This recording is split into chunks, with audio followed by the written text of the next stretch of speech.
Gentlemen,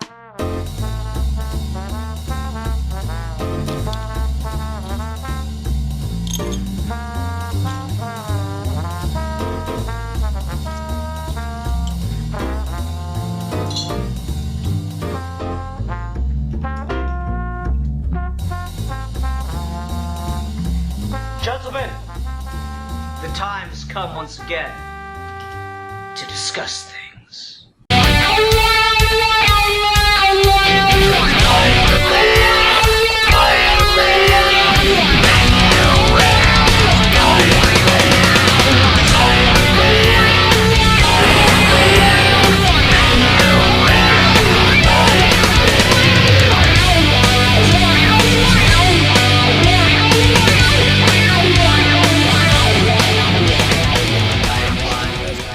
Hi everyone, welcome to another episode of Geeky Gentlemen. I am Sid Part 2, joining me today is... A geek for fun. And a geek for evil. Oh my goodness, they're both here. What will we do? We are. I don't know how to proceed. One of you has to leave the call. It's really it's a Highlander situation. Someone just has to get their head cut off. Okay, yep, fight to the death, go. All The right, let's do winner it. shall be on Geeky Gentlemen this week. Anyway. Quickly, someone blast Queen. So it was my topic, unbeknownst to me, this week, because who the fuck can keep track? And I decided to kind of panic and pick something right off the top of my head. And that was I just wanted to have a discussion about Spider-Man, but in particular about his relationship with horror elements as a genre. And I guess the thing that kind of made me think about it is some of the best Spider-Man stuff, including himself, is very horror steeped, or at least the stuff I like the most is very horror steeped. So I'm going to say it's the best. But yet Spider-Man is such a heavily marketed character to the point where he's had, I think, the most cartoons outside, or at least definitely within Marvel, he's had the most cartoons. And, my daughter, the 3-year-old, really enjoys the newest one that they've released, which is very, very kid-focused, very chibi animation style, Spidey and His Amazing Friends, which you can't tell Google, hey, play Spider-Man and His Amazing Friends, because then it plays the 60s show. You gotta tell Spidey and His Amazing Friends. But that's very, very kid focused, and every episode's very clearly aimed at her demographic of toddlers. And so it's kind of weird to me that within the same continuum as that for this character, there also exists shit like Spiders Man, the man made of spiders. Just a hive mind swarm of spiders. It was still one of my favorite concepts to ever come out of that fucking comic book series of all time. So, I'm a big fan of Spidey and horror, and I thought it'd be interesting to talk about the highs that the horror elements bring to Spidey, the lows, and just kind of why it does or doesn't work in different circumstances. Now, since he's such a dowdy bitch, I'm going to ask Steve Baxi what he has to say about Spider-Man and horror, so then we don't have to hear from him anymore this episode, apparently. Look, all I'm saying is, at a certain point, when someone says character plus X, my impulse is always, okay, just make it good. I've never really been one, or I mean, I used to be, but I'm not anymore. I'm not anymore the kind of person who's like, characters are supposed to be X, therefore you can do A, B, and C. I feel like the character is always so malleable that, do you want to do Spider-Man as a romantic comedy? Sure. You want to do him as horror? Sure. Do you want to do him as Adam West, pow, bam, biff? Sure. It's really not a matter of, is the character capable of doing it, or does the character have a unique ability to do it? It's always, in my mind, a matter of, if you want to write it and it's good, then you did it. There is no limit on that for anything, really. Having said that, Spider-Man in horror, I'll agree with you in that. Like, I think some of my favorite Spider-Man comics do have that horror vibe too. When you were talking about like something like Kraven's Last Hunt, that's a pretty fucked up book. Like, it's the best Spider-Man story ever, and it's also just kind of traumatizing and fucked up in a lot of ways. It's not quite horror, but there's definitely like that psychological thriller vibe of it that makes it a tense read. Recently, Marvel was supposed to relaunch What If, and then they published like one What If and nothing after that, so you know how that's going. But they relaunched What If with Chip Zdarsky designing the new logo and the new branding for it, and he did a Spider-Man What If, which is what if Spider-Man kept the black suit? And it was a 5-issue, I think, miniseries called Spider Shadow. And it basically jumped off of a specific like cutoff point in Amazing Spider-Man lore of right before Peter would have lost the black suit, and then just kept going from there. And the story is interesting for a few reasons. One of which is that Chip Zdarsky decided that like the continuity that was in place prior to the cutoff point is the only continuity you have. So like anything moving forward that would be different or retconned by future comics doesn't apply. So you can just kind of like literally take it as a branching path, which is cool. But it was also more of a horror take. It was a take of like, what if Peter Parker does slowly get consumed by the symbiote? Like, there was a whole issue where like he was hunting Mary Jane, and that was kind of creepy. And like, I think he killed Reed Richards, or like he led to the death of Reed Richards, or something like that towards the end. Yeah, so like that stuff was really cool to me. I wouldn't say Chip Zdarsky is the best horror writer out there, but I thought doing something a little bit more tense and a little bit more frightening with the symbiote is always kind of welcome. And then there's also just like the classic body horror stuff of like Spider-Man mutating and growing extra arms, which is scary. The comic we talked about a few weeks ago, Alfie's first comic, where we revisit that story, and it is also kind of terrifying. Spiders are just fucking scary, man. And like at a certain point, it doesn't matter if you're a man in a spider costume or an actual spider, you're gonna be terrifying. I mean, I also think something that like kind of came to mind for me about this is Spider-Man was really not first, but more or less first visualized by Ditko, who had a background not in like cape shit, but in horror. And I don't know, it's just kind of this interesting element that's kind of always been there for the character, and I just thought be something worth diving into. Alfie, what's your general thoughts on Spidey and horror? My thing with that, Ian, and goes even farther than what you just mentioned to kind of segue from it, is not only was he designed by someone who had worked in horror, not only was he written by someone who had been writing horror and romance comics, he debuted in a horror book. Amazing Fantasy was a horror comic. It was a horror anthology series. Spider-Man effectively debuted in the comic equivalent of the Twilight Zone. It's a very different vibe than any other superhero debut ever.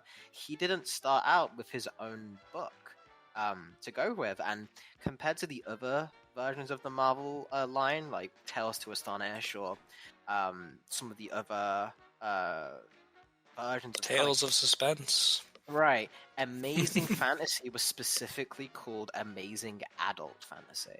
Ooh. It was the hardline one. Yeah, right? Like that there's a reason they changed the name. Let me get a panel for you just to see. But like it was the harder lined one. It was the one that it was still under the comics code, so it could only go so far. But it was the one that was maybe continuing that rep a little bit in the entire industry. It's also why it only got to 15 issues before it got canned. Without Spider-Man existing, Amazing Adult Fantasy just becomes this one-off random experiment of trying to bring back a little bit more edge, a little bit more horror into comics. And I think that's directly reflected in his origin. You get Jack Kirby to submit a pitch, and Lee, I think he gets a lot of shit, rightly so, for a lot of things, but I think the wise thing he moved to, he was like, no, I don't think you're the fit for this. I don't think Kirby... And, like, imagine having the balls to say Jack Kirby isn't the fit for a superhero debut. But he just wasn't. You didn't need big muscles. You didn't need the striking, awesome poses. You needed something a little bit more, like, odd. Something a little offbeat, something still like that first issue of Amazing Fantasy is still a comic, but it's not structured as a superhero origin. It's structured as a horror, like beginning, middle, and end. Spider-Man's story doesn't end with him swinging off triumphantly to continue his adventures with a new goal. It ends with him learning a lesson of hubris and walking off sadly into the night. Like, it's not the continuing adventures of Spider-Man, it's how a Twilight Zone episode ends, where the protagonist goes through this amazing event, becomes arrogant through finding it, and then suffers as a result of their own hubris, and then are left to just wallow with no resolution. The weird thing about Spider-Man that makes him unique among all these things is he got really popular, and then we just kept going. It's like, can you imagine if we took one of those like horror anthology one-shot characters and we just watched their entire lives from, like, and we just kept going with it. Like, we never just stopped. Like, all right, that's it. That's the end of the story. That's what Spider-Man's whole thing is. So, no, Ian, I think you're, like, on the money with it, where I feel like the two zones that Spider-Man always kind of swings between is a sitcom and a horror. I think that's kind of always the vibe of Spidey is... And the fact that comedy and horror are so intertwined with each other, I think, makes it think he's never really been a purely action character. His action is always defined closer in horror stakes of action, where it's a lot of people outsmarting superior opponents, and all his villains tend to be from experiments gone rad, or hunting him, or his main purpose of, like, power is he's got a sense that lets him escape danger. Think about that for a second, right? The entire point of the spider sense is that he's in trouble and something will hurt him if he doesn't escape and dodge, which is basically every horror protagonist ever. Superman doesn't need something like that. Batman doesn't need something like that because they are the one who's in charge normally in the situation. Whenever they're the underdog, they don't have that jump scare. Spider-Man's got a built-in jump scare detector because that's what his whole thing's about. Absolutely, and I don't know, I just find it really interesting because when you start to go through Spider-Man's villains, you mentioned, like, a lot of them are, you know, science experiments gone wrong, but, like, some of them are so extremely just, this is a monster out of a goddamn movie. Like, the Lizard it's just the Fly, right? Like, it is 100% one-to-one the Fly. A scientist is trying to do one specific thing by using his scientific mind, and then he goes too far with it, or he doesn't take precautions, and it goes terribly wrong, and he's transformed into a monster of a man that's more animal than human at this point. And, like, that's 100% the Lizard. Also, side note, it's also why I really don't like the version of the Lizard in the fucking Amazing Spider-Man movie. I don't like the Lizard talking. I don't like it. It's not as good as him just being a fucking beast. But yeah. For that. What?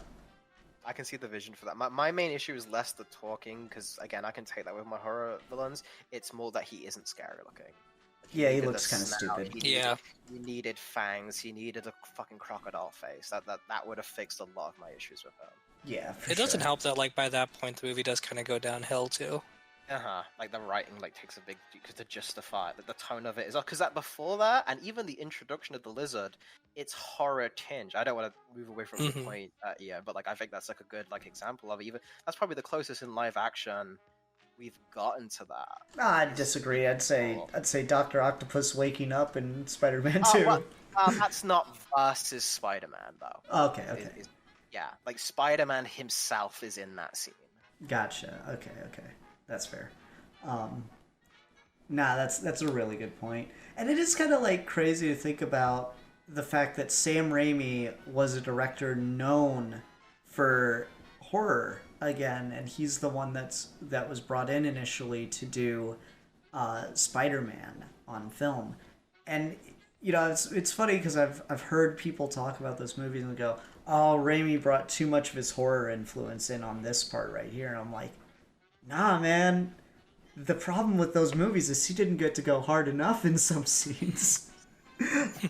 Kind of like, I don't know, you know, if he'd gotten to go a little bit harder with some of those implications and those those sensibilities, I think you'd end up with a movie that, or at least a series of movies even, that holds up a little bit better than they do currently. They still have their moments, but then there are times where they do feel rather dated.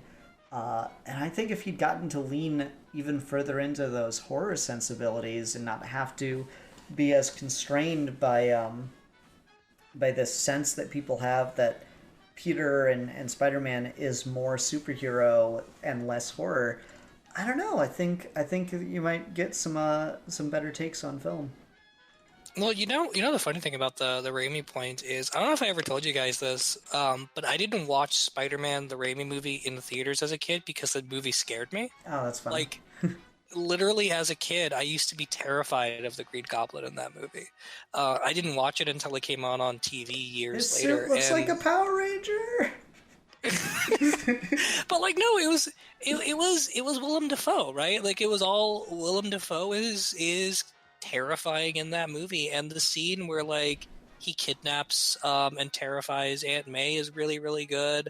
And towards the end of that movie, where he's like all battle damaged and bruised and stuff, and his suit's all wrecked, and he does look kind of scary. He looks like something that would crawl out of the Black Lagoon or some shit.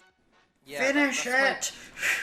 Yeah, that's my biggest thing with that, is as stupid as that suit looks, I really wish someone in that fucking design department was just like, hey look, keep this design, let's just get some fun, let's just say Norman Osborn has some fucking bourgeoisie $500,000 purple curtains that in his fucking madness he just rips off and just drapes himself in, and just they singed from the fucking pumpkin bombs and the fights, and just give him a fucking cloak and a hood over that armor that's just burnt purple rags and over high-tech shit, and that would look immediately more terrifying and more like the comic version at the same time. But just to your point, Steve, of how that's lit, the scene I remember aside from the Aunt May one, which I think is really good, like how they light that, then again very scary, when he's in the fucking burning fire and like he's trying to find the old lady and he turns around, it's a jump scare. Like he's straight up, it's scary. Scream for some reason that Norman Osborn just whips out an old lady's fucking like fucking raw, and then he finds it, and then we move past it, right? But I think those are the more elements in there. Spider-Man 2, like you said, Ian, the scene we get to play with that is the hospital scene. My main thing is I wish we got another moment like that when he fights Spider-Man, like something where the arms are in the dark somewhere. Like, as good as that trains fight is, it is, once we set up Doc Ock as a horror villain, we never make him a horror movie for the rest of that movie. Really you get like one or two moments. You get that really, really good jump scare. I remember this one got me in the theater, of Harry Osborn like looking over the balcony, and then fucking Doc Ock just comes, just straight jump scare moment. That one's pretty good. Not necessarily as needed, and I'd agree. It would be kind of cool if you got something like that just in the middle of, well, okay, here's a question. I guess it's not necessarily a jump scare because they do telegraph it with the Spidey sense, but that might kind of lead into your point from earlier, right? When he throws the fucking car at Peter and MJ in the cafe, that might be the closest you get to him being like more of a horror kind of, shock moment. It's closer, but it's still more trailer superhero. I get what you're saying. I get what you're saying. And maybe the intent is because Spider-Man's there, the horror element is removed because now you're safe, and when he's absent, that's why he's more of a, to a normal person, he's a scarier being than Mr. Spider-Man. Maybe that's the intent there. Yeah. The other example I want to give before, because I want to ask Steve something specifically, is in Spider-Man 3, that final fight against Venom. There's one specific sequence which I love.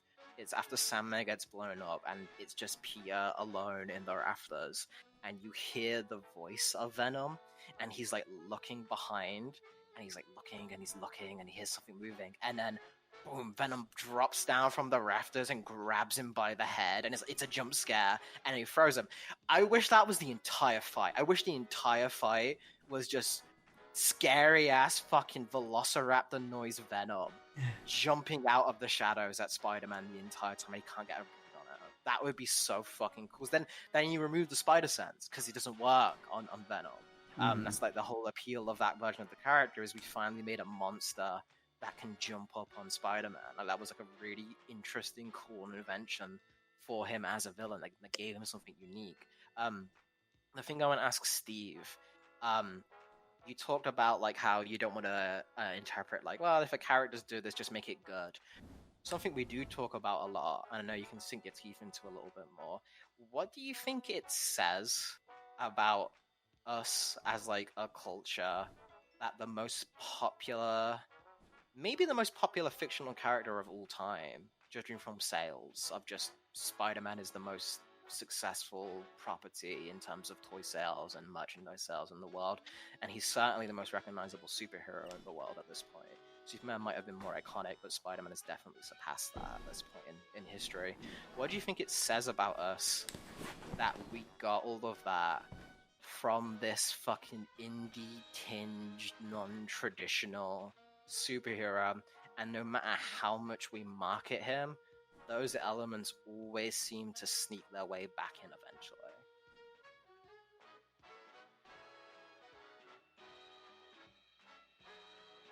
Profound. Steve, you there? Did I lose both of you? I'm still here. I don't know if Steve's gone. I don't know. Okay, sorry. Okay. My internet clocked out there. Oh, You're all right. good. Catch the question? I caught most of it. So you just in general, like what does it say about us that a character this popular is imbued with that indie horror vibe, right? Yeah, like what does that mean?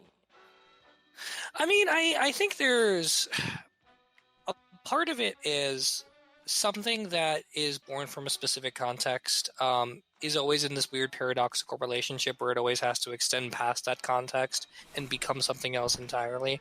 Like this is sort of the problem of like formulaic TV, right? Like you do a TV show that is formulaic because it sells, and then you do something different to break the formula and be more individual and to be unique. And if it's good, then that just becomes the new formula, and now suddenly everything's doing that. And so it keeps sort of shifting the scale from there. And I think Spider-Man's a really good example of that, where like you had an entire paradigm of the superheroes are your parents, of Superman and Batman, and then Spider-Man shows up and shakes that whole thing off. But then lo and behold, he just becomes the new basic standard of like how every character should be written, right? Like you have an entire legion of Mark Grayson Invincible who are all just Spider-Man riff-ups at the end of the day, right? But I do think it is kind of interesting that like the success of Spider-Man and the success of early Marvel is all couched in the idea that the kids reading the books were really into things that were counterculture. How people back in the day listed stuff like The Incredible Hulk as a story that is just as important in the Cold War dialogue as speeches you'd hear from politicians. And so many of Marvel's early heroes in that way are kind of like weird science fiction monsters. The Hulk for sure is one, but like even Captain America waking up to a world he doesn't understand, Iron Man being trapped in the cave and having to put on a suit of armor to stay alive, Spider-Man, like you guys have been talking about, like all of these characters have that sense of like resisting the culture they're born into in a way that is kind of horrific, or taking the embodiment of the world you're in and making it into an evil, monstrous force that you have to fight back against. And I think that connects with people when there is a sort of zeitgeist where that's allowed to be accessible. When you have an entire movement of people that are very anti-establishment, very Cold War conscious, very much in the era that we're in now, where we're basically just like, we're never going to have what our parents had.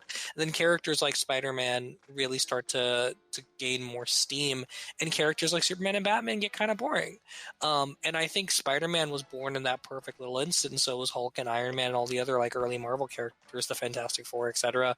And you can kind of see that circle loop back around now, right? Where like the world just keeps getting worse, and it's hard to like want to read a Superman comic doing that when you could read something like dark and edgy like the fucking Department of Truth or something like that.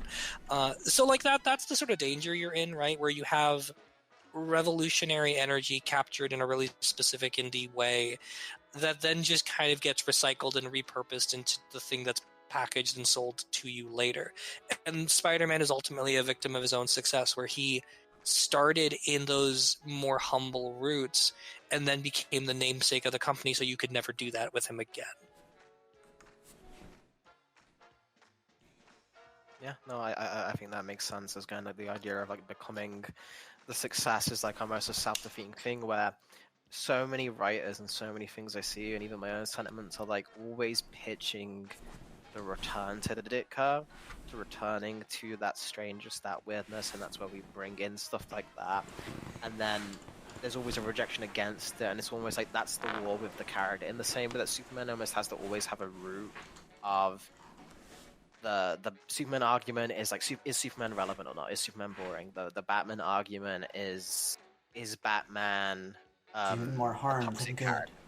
You're exactly right. Like, is he more harm than good? Is he, and that's not just in the terms of the Gotham, but is he in terms of like as a fictional character? Is Batman a toxic stereotype? Is he hurting people or is he uplifting people up and just is reading these books? Spider-Man always seems to be in a war between Ditko and Romita, where it's this kind of scrawny, glasses, angrier kid versus the more handsome, romance, flirtatious guy. What I think is the misjudge there is I think they are closer than a lot of people think. They're just a natural evolution of one guy getting older. But when you divorce that to the current state of Spider-Man, when he's just perpetually a certain age, the thing I'm curious with, because Ian, you talk a lot about how much you love Man Spider and like the idea of him becoming this gross creature, and a lot of the early Spider-Man villains and stuff like that deal with that lens of horror. It's almost like B-movie horror. It's horrific and it's scary, but it's still within the realms of PG.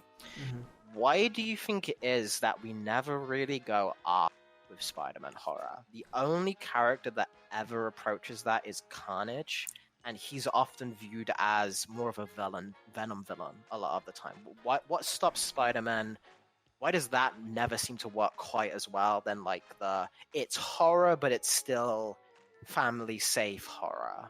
I mean, I think that's got to be the marketability of the character is your end result there, because it's not like, I mean, comics still do get pretty fucked up, even when they're, you know, still for like the general audiences. You don't have to go to like your like Punisher Max or anything. The lizard ate his son. Yeah, the lizard. That was the exact example I was about to say. It's like the lizard fucking ate his child, right? The comics. Like, I've not read that one. I don't want to do a comics Twitter and just assume something because I heard somebody say it once. But like, yeah, that's. I've read that. And it's good. I like that story. Yeah, it's pretty fucked up, right? So I don't think that the reason you're not seeing the R-rated Spider-Man stuff is because, you know, that it can't work with Spidey. Again, I think you could do it.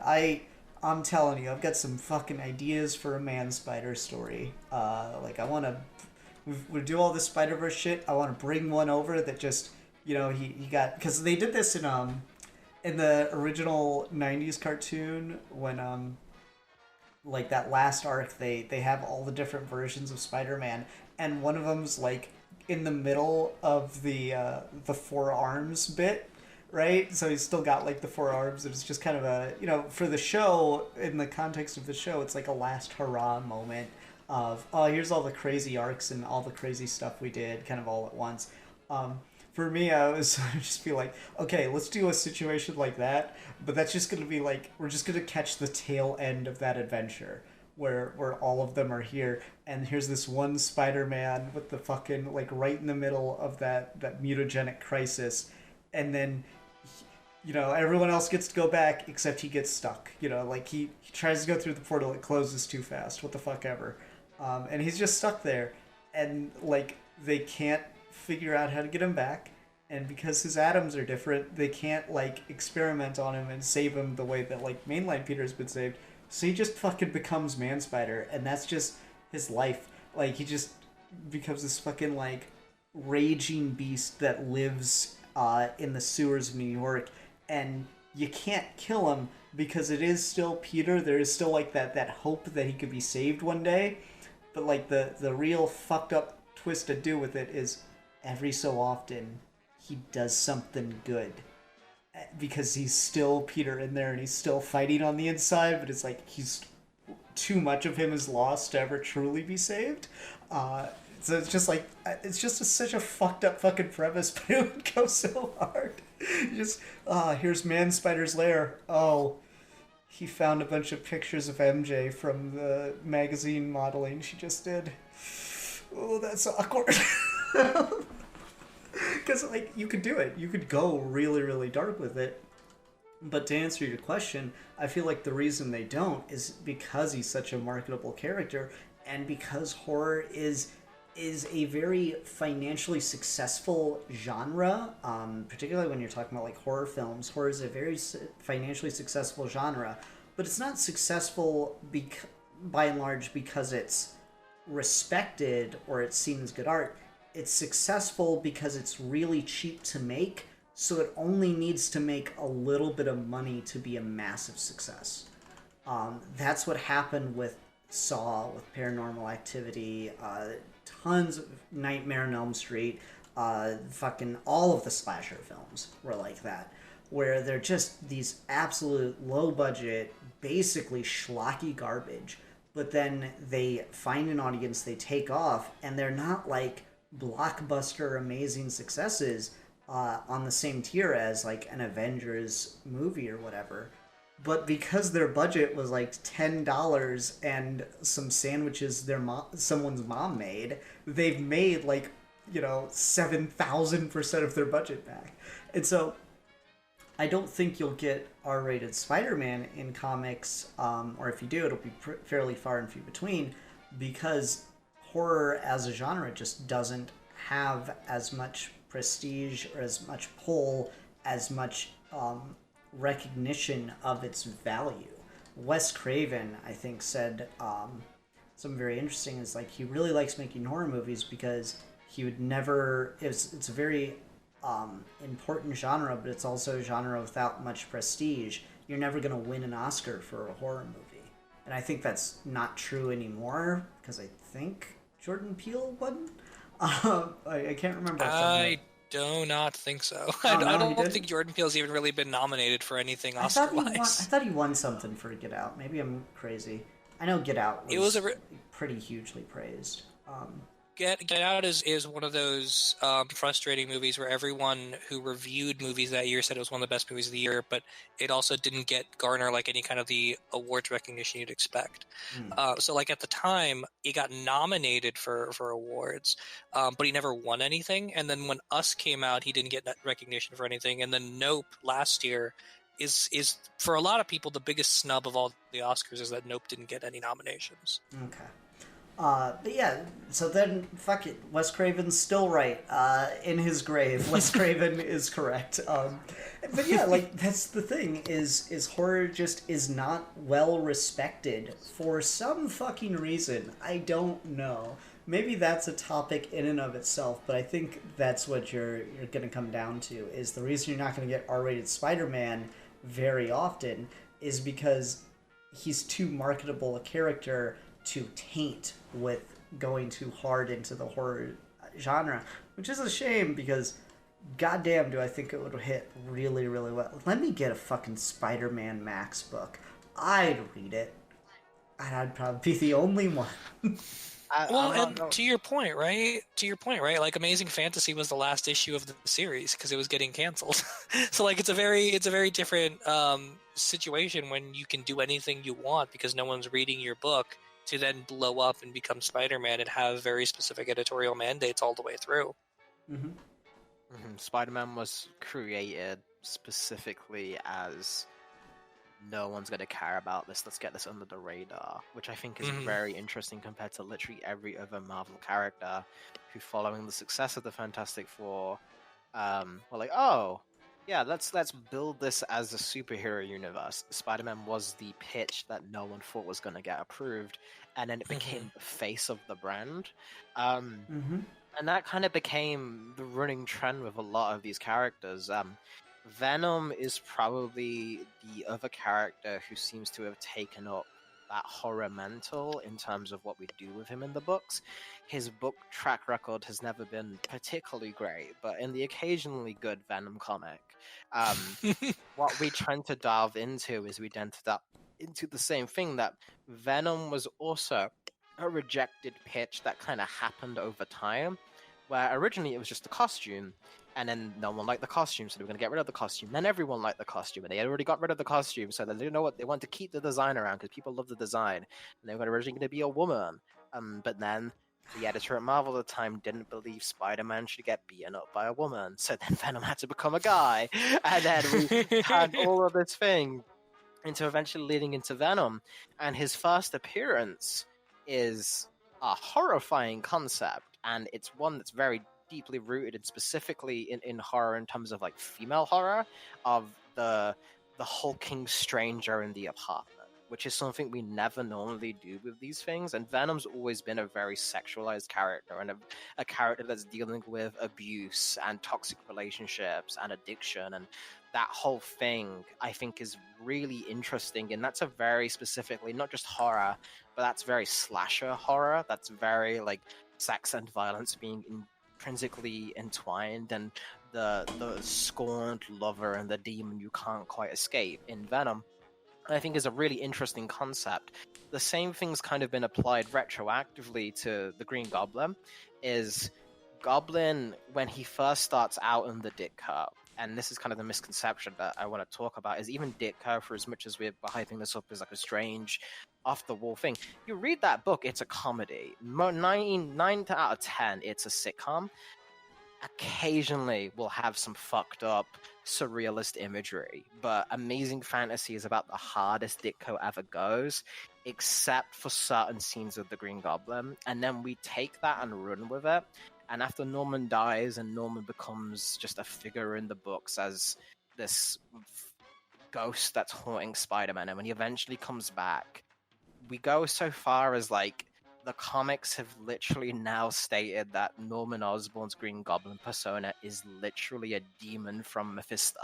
Now, I don't like that, but I think it's telling of how we no longer ascribe this character as a tricky jester on a kind of a whimsical board with a ridiculous design. He's still got the ridiculous design, but it's like the clown that's covered in blood. Is objectively the person wearing that is nuts, but because they're wearing it and they're covered in blood, it's terrifying, because you know this person has no sense of self, like anxiety or any kind of awareness. They're just a fucking nut job, and they're just going to hurt you. So the fact that Norman Osborn will put on that goofy mask and then kill your entire family and ruin your life makes that horrifying for the guy underneath the cackling visage. And all of those kind of things, I think, pair to where I would really like to see an R Spider-Man run. The idea you had for Max is something I actually want to do. Is I want to, there's like a Carnage short story I want to do, just like a couple pages, because I think an interesting thing about Spider-Man, and I talked to Steve about this a lot when we talked about Kraven's Last Hunt, is unlike Batman or unlike a lot of other superhero characters, Spider-Man's the guy you can get freaked the fuck out. Like, Spider-Man isn't built for the hardened criminal crimes. If Batman walks in on a mutilation scene, he's just going to stoically vow to get whoever's responsible and then calmly analyze the scene because he's seen it 1,000 times. If Spider-Man walks in on that, that's going to be like his entire month is thinking about what he saw. That's going to be... it's going to fuck him up. He's going to have a reaction to that. It's not... he's... no matter where you take him, just the character of Peter Parker, as vengeful as he can be, as rageful as he can be, as competent as he can be, at the end of the day, he's always meant to still have very realistic human reactions. And so when you put him in these horrific situations, you can get a lot of mileage out of just him expressing how fuck this is. There's a scene in Kraven's Last Hunt where he's crawling through the sewers to find vermin, and there's rats everywhere, and it's covered, and Vermin's ate someone, and he doesn't want to be here. He wants to be with his wife, and he's just been buried alive with Craven, and he stinks. He hasn't showered. Everything's wrong. His life sucks, and he's put himself in this position. And just reading that narration is entertaining. Steve, you said something similar about that kind of thing at the same point, but it's just very refreshing to have an action adventure character that, when you place in these situations, isn't built for them.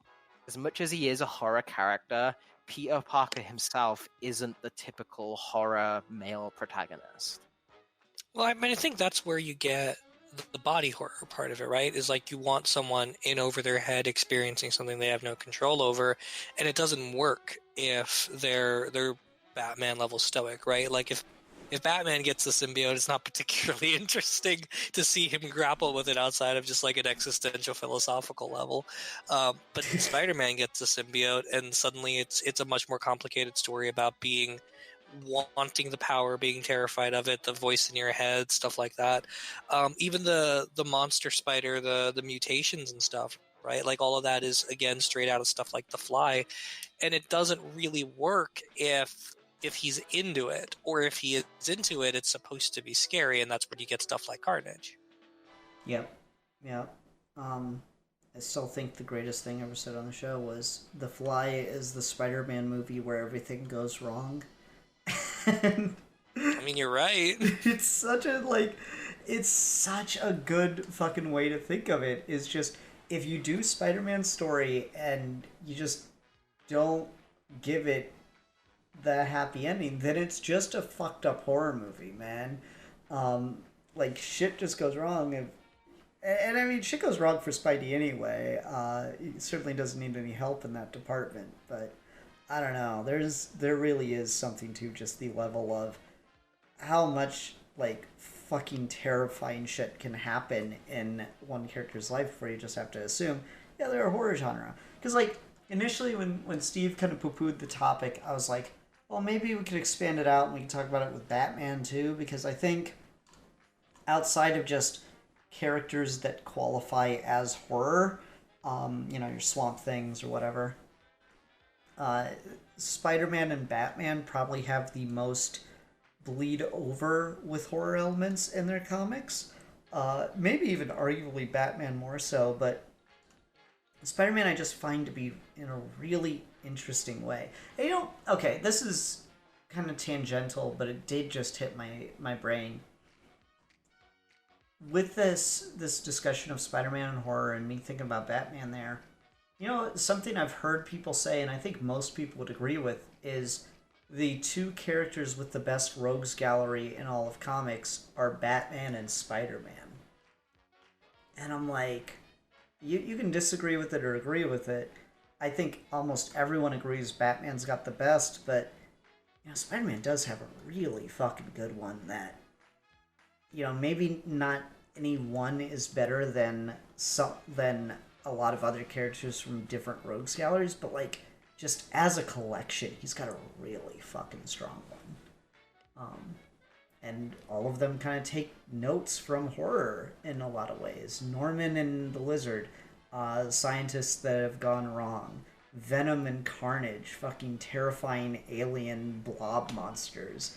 You just fucking go through that. Craven the Hunter. Literally, it's the most dangerous game, but with superheroes.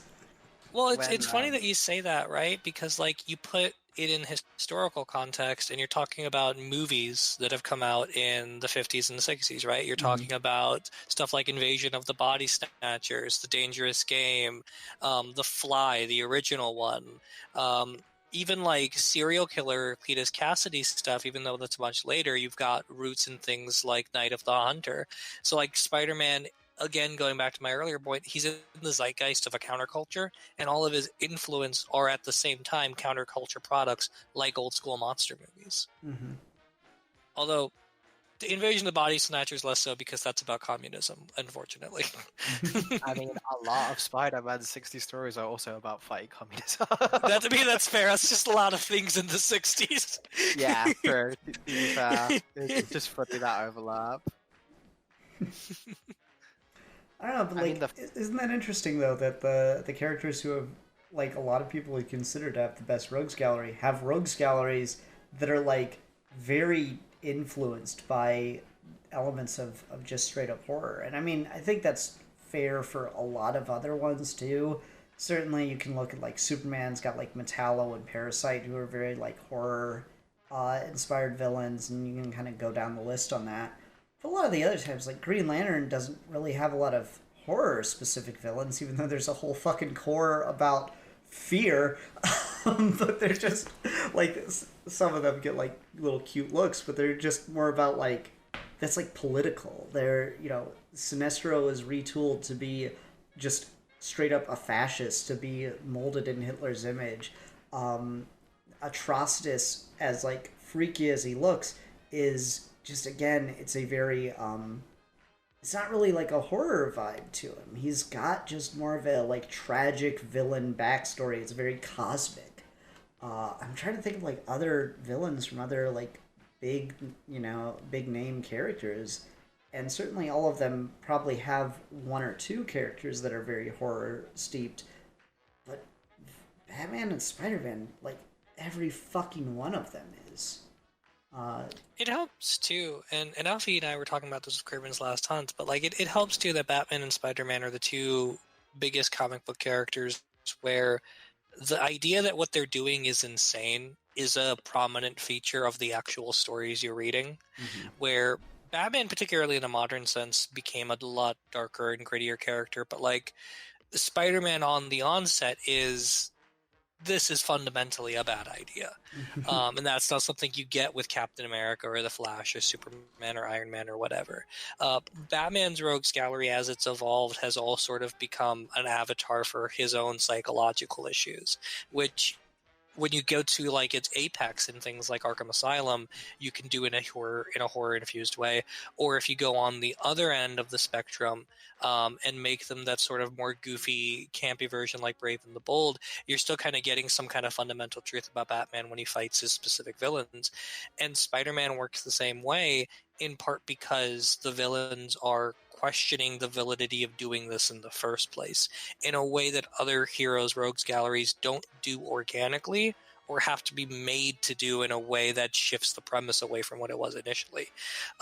You could make an argument that Flash is number 3 because the rogues do this too, but they do it in a very different way than Spider-Man and Batman. And I would make the argument that Superman could be number 3, because I think the missing ingredient that he's gotten that Spider-Man and Batman that he hasn't gotten, that Spider-Man and Batman have gotten, is that they realized that connection and leaned into it. Superman writers never lean into the fact that so many of these villains are horror-coded and could easily be, even though he literally is from the era of fighting mad scientists and giant mechanicalized motors and UFOs and flying saucers and alien abductions. Like, it's right there on the fucking tin for like all of these other villains, but no one ever leans into that because Superman is, again, even more so than Superman and Spider-Man, a victim of his own success. If Spider-Man is the successful counterculture, he's the hot topic. You go there to be anti-establishment, despite it being the most popular anti-establishment thing. So it's not really anti-establishment because it's so popular. Spider-Man's like that. I mean, that's Dark Knight Returns, right? Like, right. It's not Frank Miller hates Superman. It's that when you want to epitomize the establishment in 1986, it's Superman, even though that's not where you started. Exactly, right. So that's the problem with why Superman's villains, I think, have been resisted. That is even more so than Spider-Man.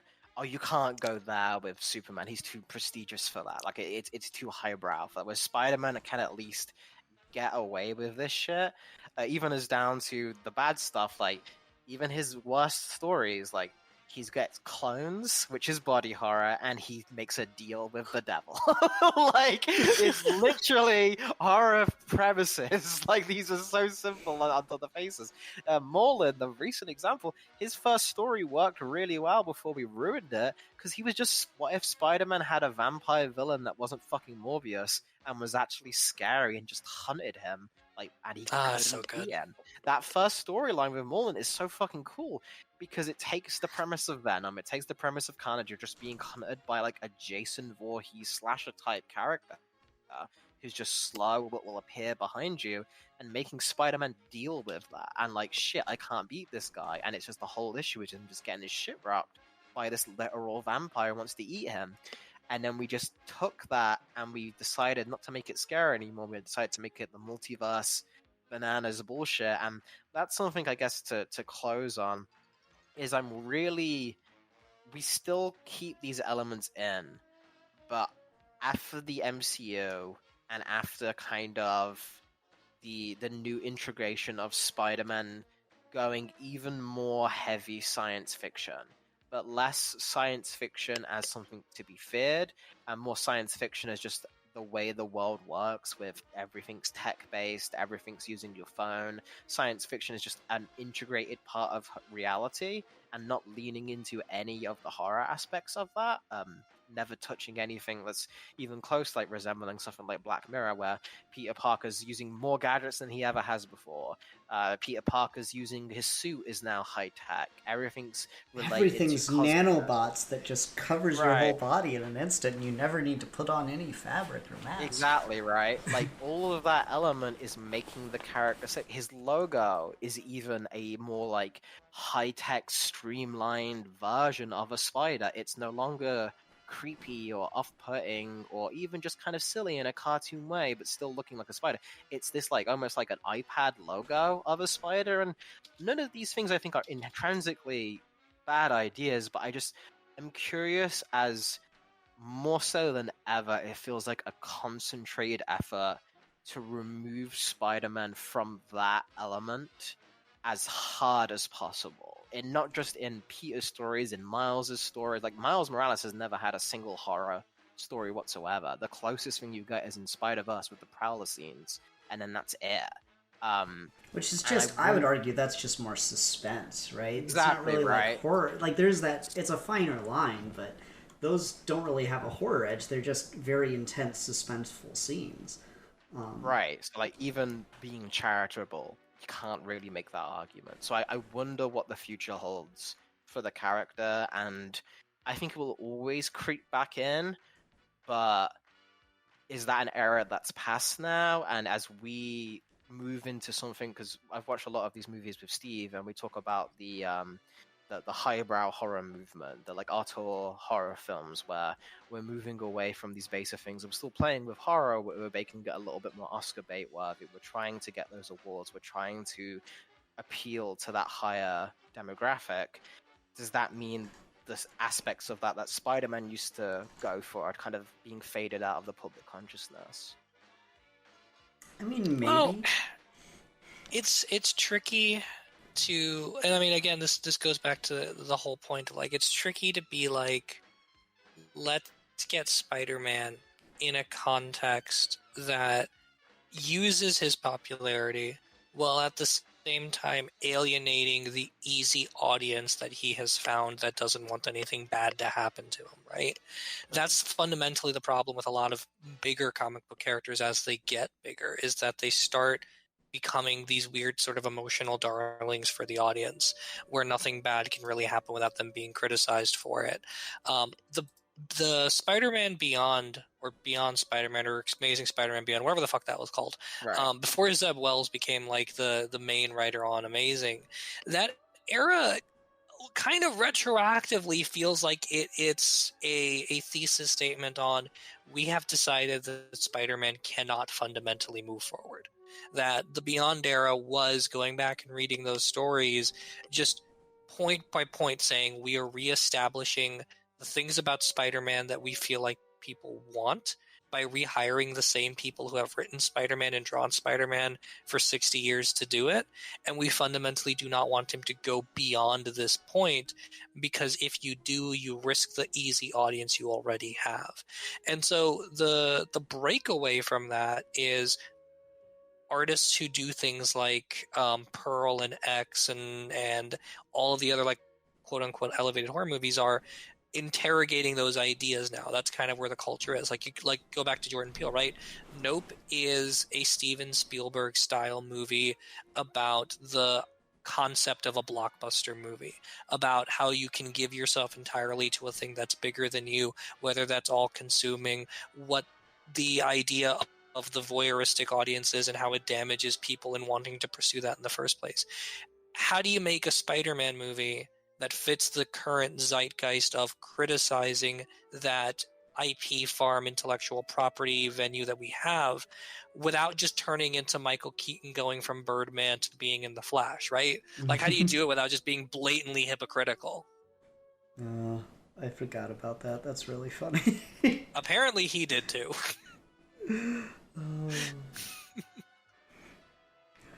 No, I guess that is the issue. I guess that is just kind of the limbo that the character's stuck in until something breaks. I don't think this is something that's going to last forever. I think it's going to either swing one way or the other. Yeah, I think one thing you've touched on with the that we're just going high tech, and the MCU Spider-Man seems to be like the way of the future, and Miles seems to be taking over in other elements besides live action, and he doesn't have hardly any horror influence, beyond just being Spider-Man influenced. Is the kind of elephant in the room is the fact that, like, that's the version of Spider-Man put forth by Disney. They've kind of ticked the boxes of these are the most marketable qualities of Spider-Man, so these are the elements we're going to lean into. And excuse me, when Disney acquired Marvel and started producing the movies, I initially remember, and I do think I'll stick by this, of it's not the best thing in the world, but there are worse people to be making superhero movies than Disney, because at least Disney's advantage is they have a fairly good sense of quality control. They really don't like putting out things that are just fucking garbage and bad and awful, like Batman vs. Superman. So they take a lot of care in trying to make sure that what they put out is, at the very least, watchable popcorn. And that's kind of more what they want. They don't really want these movies to be too thoughtful or thought-provoking, because then they might become controversial.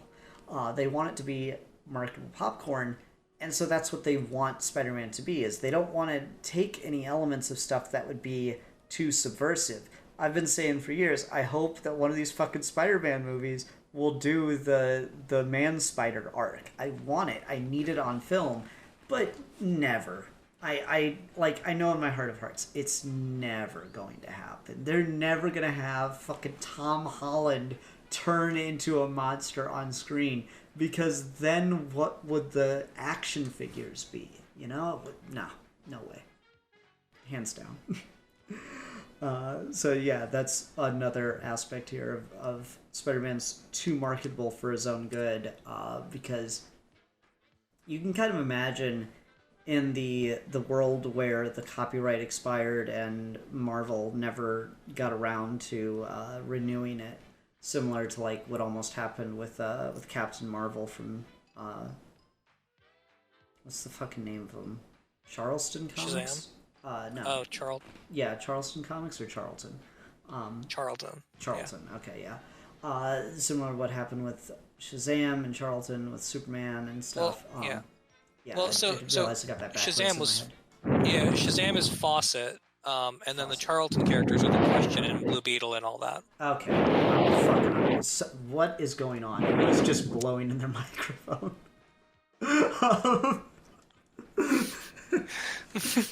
Yeah, I fucked up so many things there because I was thinking it was Shazam, but no, it was the legal battle with Shazam being a Superman copy, in which they revealed that DC had forgotten to renew Superman's copyright, and he was public domain for like a week or whatever. But like, in this world, or in the far off future, once Disney collapses as a corporation, or maybe once Ron DeSantis becomes president and removes Disney's protections over copyrighted media, which is, I think, the only positive result that could happen from that. Oh, absolutely. is you might get a sequence of events that leads to a more public domain control over this character, and then you'll get a lot of crap. You'll get a lot of like just this is bad and clearly made to make a buck and shit. But then you might get stuff that is a truer representation of the heart of the character and where he should have gone from a storytelling perspective rather than from a business icon marketing perspective. Maybe Spider-Man always was meant to go more in a horror line and stay more in a horror line, and a lot of the marketability and success of the character has gotten in the way. I'll let you know in like 80 years. to kind of cap off your point, right? Like you want to parallel with the slasher trends of the 80s and 90s, and this is also exactly what happened to slasher movies, right? You went from hard R, low budget, independent movies that found acclaim and success like Halloween to really popular franchises that eventually, as you go further down the line, even turn down the gore because it cut off on their bottom line. And you end up with like really clever movies like Halloween or boom bust cycles of really bad movies like the Curse of Michael Myers trilogy, or Halloween Resurrection where he fights Busta Rhymes, right? Like there is these back and forths of like, how do you take this thing that started really purely in an indie space and has become a phenomenon, and if you want to keep it there, you have certain expectations, and then after you do that, you can try and go back to those roots, but every time you do, it can it runs the risk of being disingenuous and failing, like the recent Halloween trilogy that was done by David Gordon Green, or it can be experimental and not find its audience at all and completely crash and burn, like the Rob Zombie Halloweens. So you're kind of stuck in a rock and a hard place here of like, if you want to be successful, then the market definition of success is not conducive to doing things with art that people want or expect from it, or things that would long term allow you to move past and create other things, right? Because here's the real problem, right? At the end of the day, is Spider-Man's a 60-year-old fucking character. What's the replacement for Spider-Man? What's the new independent creator-owned darling character that's popular enough to cause a paradigm shift instead of just trying to fix Spider-Man all the time, right? Like, does that exist? Because every character that tried to replace Spider-Man is just Spider-Man 2.0. Spawn.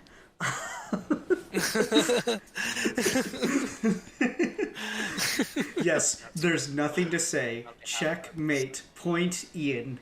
This is the end of the discussion.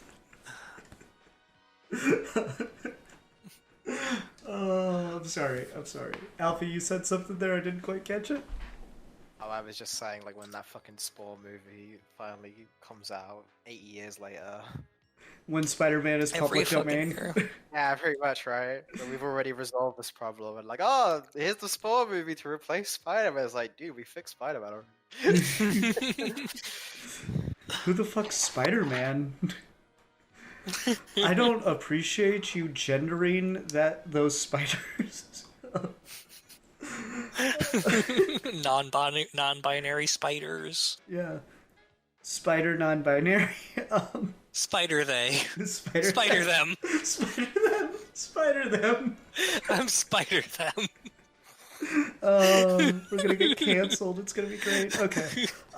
Anyway. Non-binary Spider-Man has web shooters, they and them. I can't stop. It's really funny. It's so good. I see like leftists get mad, like they only have one joke, and I'm like, yeah, I know, and that's annoying, but at the same time, they really only do need one joke because it's really funny.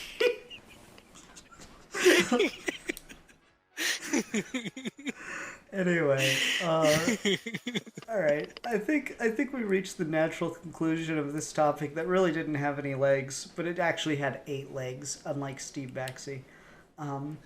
We've done the whole gamut though. We went from talking about horror to devolving into comedy. So yeah, no, that's pretty much how it goes. That is the spectrum. All right.